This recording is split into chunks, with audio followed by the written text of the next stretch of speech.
ನಮಸ್ತೆ ಮಕ್ಕಳ, welcome back to my channel. Please like, share and subscribe my channel. ಮಕ್ಕಳ, ಇವತ್ತು ನಾವು 8ನೇ ತರಗತಿಯ ಕನ್ನಡದಲ್ಲಿ ನೀರು ಕೊಡದ ನಾಡಿನಲ್ಲಿ ಈ ಒಂದು ಗದ್ಯ ಭಾಗಕ್ಕೆ ಸಂಬಂಧಪಟ್ಟಂತಹ ಎಲ್ಲ ಅಭ್ಯಾಸ ಪ್ರಶ್ನೋತ್ತರಗಳನ್ನ ಈಗ ನೋಡ್ತಾ ಹೋಗೋಣ. ಮೊದಲಿಗೆ ಕೃತಿಕಾರರ ಪರಿಚಯ. ಶ್ರೀಮತಿ ನೇಮಿಚಂದ್ರ ಅವರು ಚಿತ್ರದುರ್ಗ ಜಿಲ್ಲೆಯ ಜುಲೈ 16, 1959ರಂದು ಜನಿಸಿದರು. ತಂದೆ ಪ್ರೊಫೆಸರ್ ಜಿ ಗುಂಡಣ್ಣ, ತಾಯಿ ತಿಮ್ಮಕ್ಕ. ಬೆಂಗಳೂರಿನ HAL ಸಂಸ್ಥೆಯಲ್ಲಿ ಉನ್ನತ ತಂತ್ರಜ್ಞ ಅಧಿಕಾರಿಯಾಗಿ ಕೆಲಸ ನಿರ್ವಹಿಸುತ್ತಿದ್ದಾರೆ. ಇವರ ಪ್ರಮುಖ ಕೃತಿಗಳೆಂದರೆ ಯಾದ್ ವಶೇಂ ಕಾದಂಬರಿ, ನಮ್ಮ ಕನಸುಗಳಲ್ಲಿ ನೀವಿದ್ದೀರಿ, ಮತ್ತೆ ಬರೆದ ಕತೆಗಳು, ನೇಮಿಚಂದ್ರರ ಕತೆಗಳು ಮುಂತಾದ ಕಥಾ ಸಂಕಲನಗಳು, ಒಂದು ಕನಸಿನ ಪಯಣ, ಪೆರುವಿನ ಪವಿತ್ರ ಕಣಿವೆಯಲ್ಲಿ, ಪ್ರವಾಸ ಕಥನಗಳು ಮೊದಲಾದವುಗಳು. ಪೆರುವಿನ ಪವಿತ್ರ ಕಣಿವೆಯಲ್ಲಿ ಕೃತಿಗೆ ಕರ್ನಾಟಕ ಸಾಹಿತ್ಯ ಪ್ರಶಸ್ತಿ, ನೃಪತುಂಗ ಪ್ರಶಸ್ತಿ, ಅತ್ತಿಮಬ್ಬೆ ಪ್ರಶಸ್ತಿಗಳು ಸಂದಿವೆ. ಪ್ರಸ್ತುತ ನೀರು ಕೊಡದ ನಾಡಿನಲ್ಲಿ ಅಂಕಣ ಬರೆಹವನ್ನು ಶ್ರೀಮತಿ ನೇಮಿಚಂದ್ರ ಅವರ ಬದುಕು ಬದಲಿಸಬಹುದು ಕೃತಿಯಿಂದ ಆಯ್ದು ಸಂಪಾದಿಸಿ ನಿಗದಿಪಡಿಸಿದೆ. ಈಗ ಅಭ್ಯಾಸದಲ್ಲಿ ಫಸ್ಟ್ ಹೆಡಿಂಗ್ ನೋಡಿ ಮಕ್ಕಳ. ಕೊಟ್ಟಿರುವ ಪ್ರಶ್ನೆಗಳಿಗೆ ಒಂದು ವಾಕ್ಯದಲ್ಲಿ ಉತ್ತರಿಸಿ. ಪ್ರಶ್ನೆ 1, ಎಲ್ಲೆಲ್ಲಿ ನೀರು ಕೊಡುವ ಸಂಪ್ರದಾಯವಿಲ್ಲ? ಉತ್ತರ: ಯುರೋಪಿನಲ್ಲಾಗಲಿ ಅಮೆರಿಕದಲ್ಲಾಗಲಿ ನೀರು ಕೊಡುವ ಸಂಪ್ರದಾಯವಿಲ್ಲ. ಪ್ರಶ್ನೆ 2, ಮನೆಗೆ ಬಂದವರನ್ನು ಹೇಗೆ ಸತ್ಕರಿಸುವ ಸಂಪ್ರದಾಯ ನಮ್ಮಲ್ಲಿದೆ? ಉತ್ತರ: ಮನೆಗೆ ಬಂದವರಿಗೆ ಮೊದಲು ನೀರು ಕೊಡುವ ಸಂಪ್ರದಾಯವಿದೆ. ಪ್ರಶ್ನೆ 3, ವಿದೇಶಗಳಲ್ಲಿ ನೀರಿಗಿಂತ ಅಗ್ಗವಾಗಿ ಸಿಗುವುದೇನು? ಉತ್ತರ: ವಿದೇಶಗಳಲ್ಲಿ ನೀರಿಗಿಂತ ಅಗ್ಗವಾಗಿ ಕೋಲ ಸಿಗುತ್ತದೆ. ಪ್ರಶ್ನೆ 4, ಭಾರತದಲ್ಲಿ ಇತ್ತೀಚೆಗೆ ಯಾವ ಹುನ್ನಾರ ನಡೆದಿದೆ? ಉತ್ತರ: ಪ್ರತಿಯೊಬ್ಬರೂ ನೀರನ್ನು ಕೊಂಡು ಕುಡಿಯುವಂತೆ ಮಾಡುವಂತಹ ಹುನ್ನಾರ ಭಾರತದಲ್ಲಿ ಇತ್ತೀಚೆಗೆ ನಡೆದಿದೆ. ಪ್ರಶ್ನೆ 5, ಸರ್ವರಿಗೂ ವೇದ್ಯವಾಗಿರುವ ಅಂಶಗಳಾವುವು? ಉತ್ತರ: Mother's Day, Father's Day, Valentine Day ಆಚರಿಸುವುದು, ಗಿಫ್ಟ್, ಗ್ರೀಟಿಂಗ್ ಕಾರ್ಡ್ ಮಾರುವ ಹೊಸ ಹುನ್ನಾರಗಳೆಂದು ಸರ್ವರಿಗೂ ವೇದ್ಯವಾಗಿದೆ. ಪ್ರಶ್ನೆ 6, ಲೇಖಕಿಗೆ ಹೋಟೆಲ್ನಲ್ಲಿ 4 ಲೋಟ ನೀರು ತಂದಿಟ್ಟಾಗ ಆದ ಅನುಭವವೇನು? ಉತ್ತರ: ಲೇಖಕಿಗೆ ಹೋಟೆಲ್ನಲ್ಲಿ 4 ಲೋಟ ನೀರು ತಂದಿಟ್ಟಾಗ ಬರೀ ಬಾಯಲ್ಲ, ಮನಸ್ಸೂ ತಂಪಾಯಿತು. ನೆಕ್ಸ್ಟ್ ಹೆಡಿಂಗ್ ನೋಡಿ ಮಕ್ಕಳ. ಕೊಟ್ಟಿರುವ ಪ್ರಶ್ನೆಗಳಿಗೆ 2-3 ವಾಕ್ಯಗಳಲ್ಲಿ ಉತ್ತರಿಸಿ. ಪ್ರಶ್ನೆ 1, ವಿದೇಶಗಳಲ್ಲಿ ಬಾಯಾರಿಕೆಗೆ ಧಾರಾಳವಾಗಿ ಏನೇನು ದೊರೆಯುವುವು?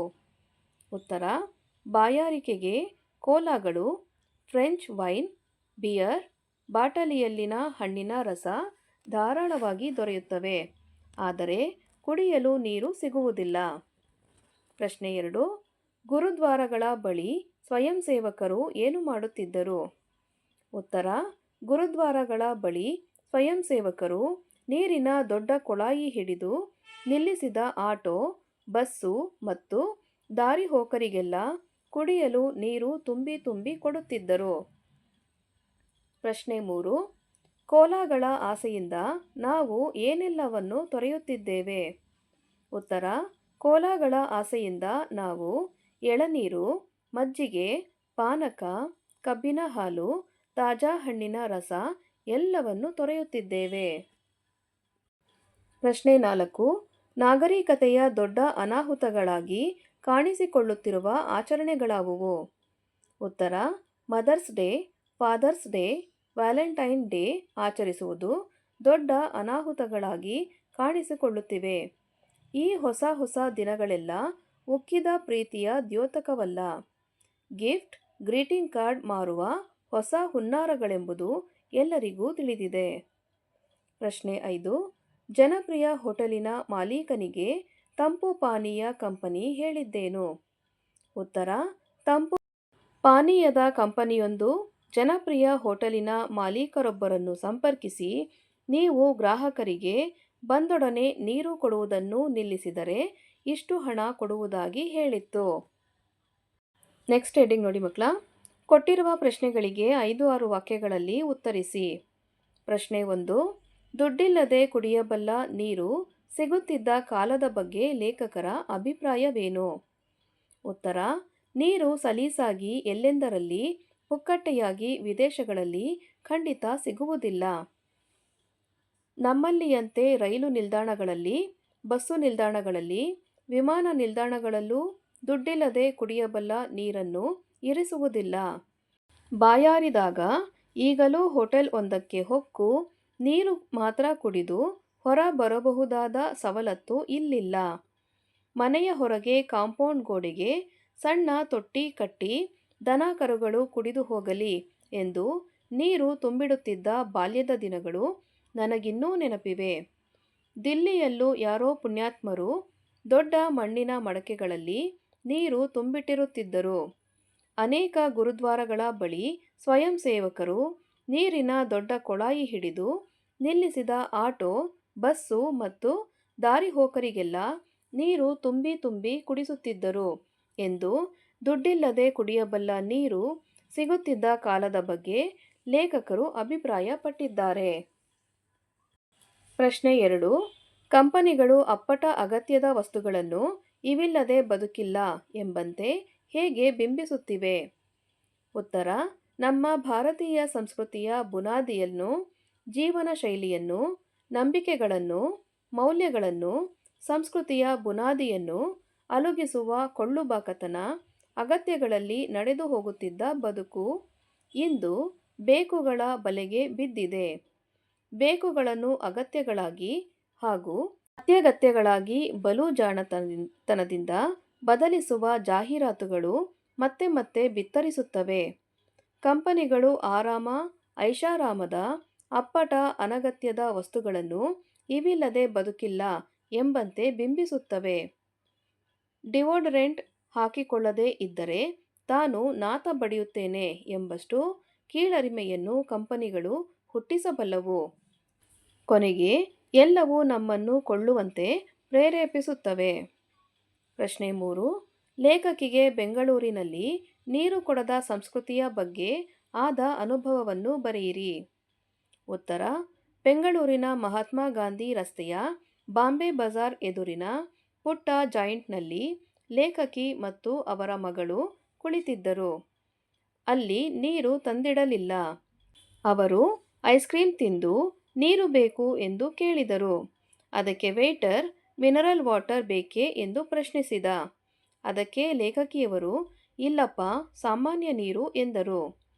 ಹೋದ ವೇಟರ್ 15 ನಿಮಿಷ ಕಾದರೂ ಬರಲೇ ಇಲ್ಲ. ಕಾದು ಕಾದು ಸುಸ್ತಾಗಿ ಕೊನೆಗೆ ಬಿಲ್ಲು ಕೊಟ್ಟು ಹೊರಬಂದರು. ಅದೇ ವೇಟರ್ ಪುಟ್ಟ ಪುಟ್ಟ ಬಾಟಲಿಗಳಲ್ಲಿ ಮಿನರಲ್ ವಾಟರುಗಳನ್ನು ಬೇರೆ ಬೇರೆ ಮೇಜಿಗೆ ಸರಬರಾಜು ಮಾಡುತ್ತಿದ್ದುದನ್ನು ಕಂಡುಬಂತು. ನೆಕ್ಸ್ಟ್ ಹೆಡಿಂಗ್ ನೋಡಿ ಮಕ್ಕಳ.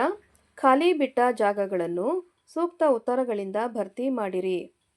ಮೊದಲನೇ ಬಿಟ್ಟ ಸ್ಥಳ: ಭಾರತದಿಂದ ಹೊರಗೆ ಕಾಲಿಟ್ಟರೆ ಉಳಿದೆಲ್ಲವೂ ಡ್ಯಾಶ್. ಉತ್ತರ: ನೀರು ಕೊಡದ ನಾಡುಗಳು. ಭಾರತದಿಂದ ಹೊರಗೆ ಕಾಲಿಟ್ಟರೆ ಉಳಿದೆಲ್ಲವೂ ನೀರು ಕೊಡದ ನಾಡುಗಳು. ಎರಡನೇ ಬಿಟ್ಟ ಸ್ಥಳ: ಈ ದೇಶಗಳಲ್ಲಿ ಮನೆಯ ಡ್ಯಾಶ್ ಬರುವ ನೀರನ್ನು ಕುಡಿಯುವುದಿಲ್ಲ. ಉತ್ತರ: ನಲ್ಲಿಯಲ್ಲಿ. ಈ ದೇಶಗಳಲ್ಲಿ ಮನೆಯ ನಲ್ಲಿಯಲ್ಲಿ ಬರುವ ನೀರನ್ನು ಕುಡಿಯುವುದಿಲ್ಲ. ಬಿಟ್ಟ ಸ್ಥಳ 3. ಗ್ರೀಟಿಂಗ್ ಕಾರ್ಡ್ ಮಾರುವ ಹೊಸ ಡ್ಯಾಶ್ಗಳೆಂದು ಸರ್ವರಿಗೂ ವೇದ್ಯವಾಗಿದೆ. ಉತ್ತರ: ಹುನ್ನಾರ. ಗ್ರೀಟಿಂಗ್ ಕಾರ್ಡ್ ಮಾರುವ ಹೊಸ ಹುನ್ನಾರಗಳೆಂದು ಸರ್ವರಿಗೂ ವೇದ್ಯವಾಗಿದೆ. ಬಿಟ್ಟ ಸ್ಥಳ 4. ಸ್ಯಾಂಡ್ವಿಚ್ ಬರ್ಗರ್ ಜೊತೆಗೆ ದೊಡ್ಡ ಗಾತ್ರದ ಡ್ಯಾಶ್ ನೀಡುತ್ತಾರೆ. ಉತ್ತರ: ಕೋಲಾ.